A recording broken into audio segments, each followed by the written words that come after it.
Right now, I want you guys to tell me, where do you rank Cam Ward among NFL quarterbacks? Don't give me none of that. I need to see him play a game first. This is all about projection.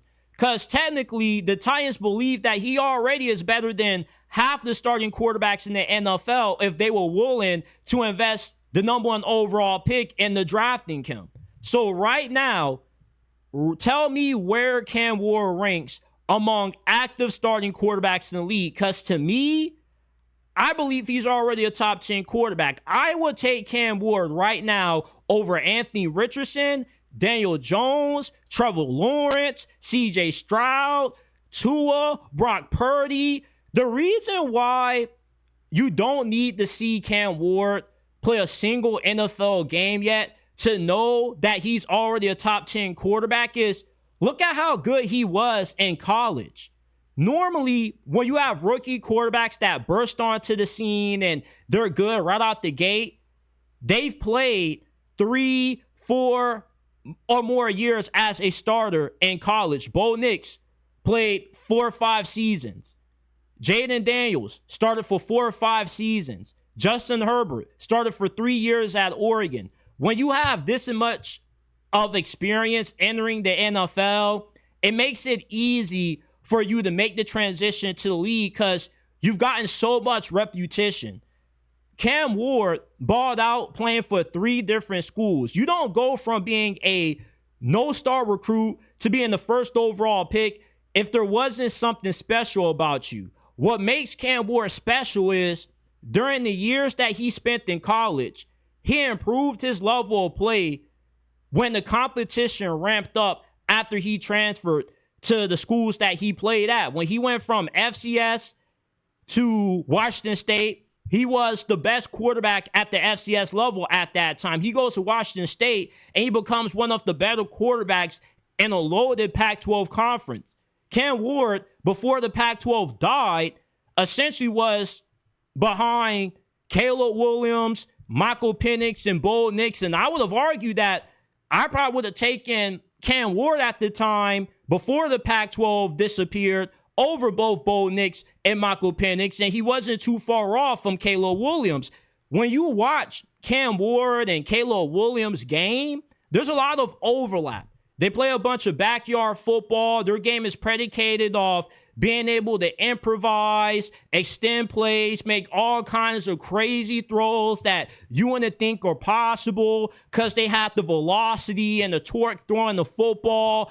Cam Ward is a special thrower of the football. He is not a normal quarterback with the amount of power and velocity that he has when he throws that ball. When he throws that ball, it's phew.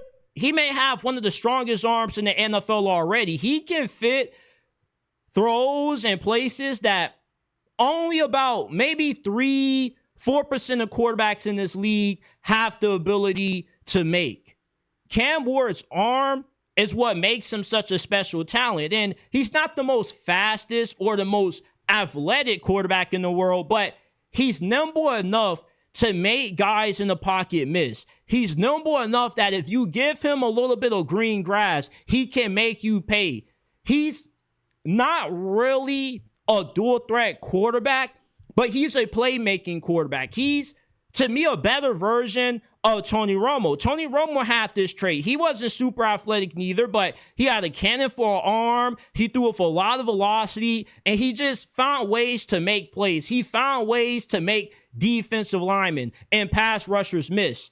That's what Cam Ward does. Cam Ward's aura, his confidence, his demeanor is going to elevate everybody around him. Calvin Ridley is one of the most underappreciated receivers in the NFL at the moment. If we are talking about some of the most talented receivers in the league right now, Calvin Ridley is in that discussion. Elite route runner, elite separator, good after the catch. The only thing that has held back Calvin Ridley from being discussed more has been the fact that he had to miss a year due to gambling, and 2, when he played in Tennessee last year, he had over 1,000 yards. Nobody talked about how good he was his first year in Tennessee because he had Will Levis and Mason Rudolph throwing him the football. With Cam Ward throwing Calvin Ridley the ball this year, I wouldn't be surprised if we see Calvin Ridley go for 1,500 receiving yards, 15 touchdowns, over 100 receptions. Calvin Ridley could very well win the Triple Crown this year because it's him and it's everybody else in that receiver room, because there's a bunch of unproven guys that got to prove themselves at wideout first. You got Xavier Restrepo, Cam Ward's go-to guy at Miami. You have elite Iron Manor, a.k.a. the Travis Hunter Destroyer, but we'll see how long it takes him to make an impact.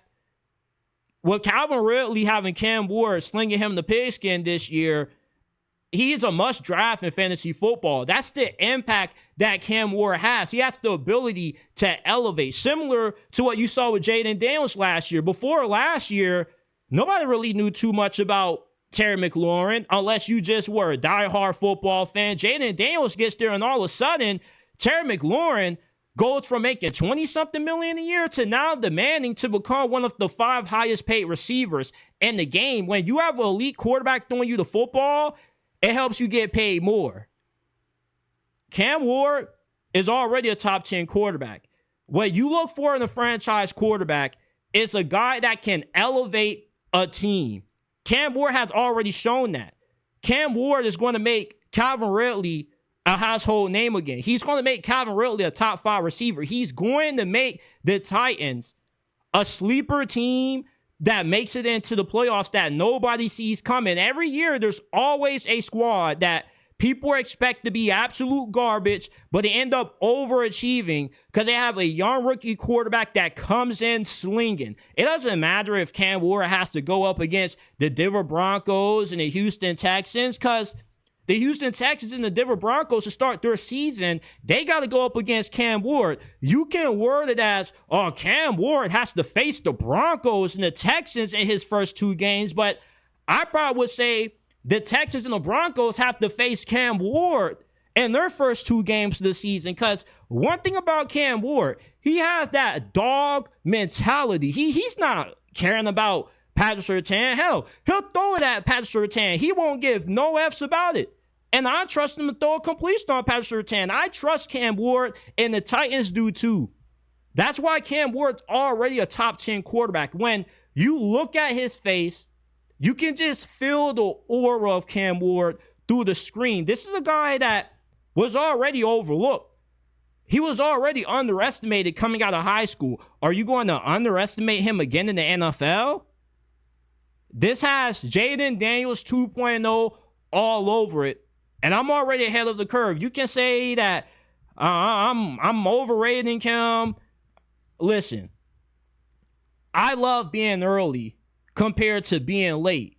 So are you going to join me and be early, or are you going to be late to the party when you realize how good Cam Ward truly is, already being a top 10 quarterback? Because I'll argue that he's the best quarterback in the AFC South right now. I'll argue that I would take him over Geno Smith. I would take him over Bo Nix. Hell, I would take Cam Ward right now over Justin Herbert. Watch what Cam Ward does this season.